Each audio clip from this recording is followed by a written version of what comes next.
समस्या हुन्छ होला बा। पहिलो सन्तान पनि छोरी नै जन्मिन्, फेरि पनि छोरी जन्मिन् भने दुई सन्तान ईश्वरको वरदान भन्ने त हो। तर के गर्ने, एउटा छोरा छ, त्यो एउटा छोरालाई पनि केही भयो भने म त आपतमै पर्छु कि क्या हो। यो समाजका मान्छेहरूले मेरा नाना थरी कुरा काट्न सुरु गर्छन् होला। जे भए पनि एउटा अर्को छोरा त जन्माउनै पर्ला। दुई छोरा भएपछि ठिकै हुन्छ, सुरक्षित पनि भइन्छ। एउटाले सुख नदिए अर्को एउटा छोराले त सुख देला नि बुढेसकालमा।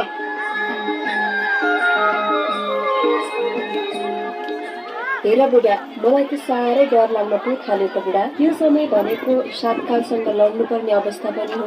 यति बेला मरिने हो कि बाँचिने हो, के पो हुने हो थाहै छैन। ठिकै छ, अब जे होला होला, सबै कुरा भगवानको हातमा छ। फेरि म मरिहाले भने पनि मेरो छोराछोरीको हालत के होला, कसको घरमा शरण पर्न जालान्। फेरि तिनीहरूको बुवाको ताल यस्तै छ, स्वास्थ्य संस्थामा नियमित स्वास्थ्य चेक जाँच पनि गरेको छैन, विभिन्न रोग विरुद्धको खोप पनि लगाएकी छैन, नियमित चेक जाँच पनि गरेकी छैन। अब के गर्ने होला खै।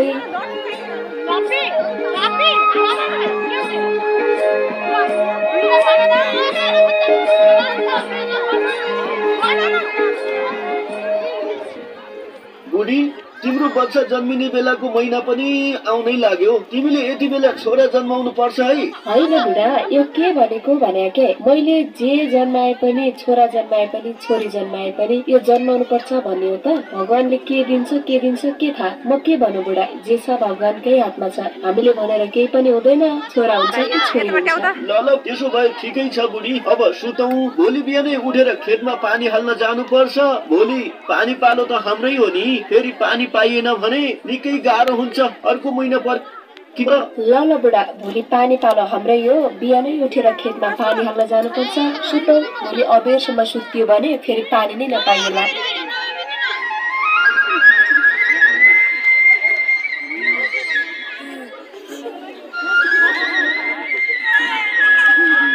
बुढी, ल अब म खेततिर लागे है त। आज पानी पालो हाम्रै हो, भोलि फेरि डाँडा घरे दाईको पालो हो। फेरि आज हाम्रो पालो नभयो भने अर्को महिनाको लागि कुर्नु पर्छ।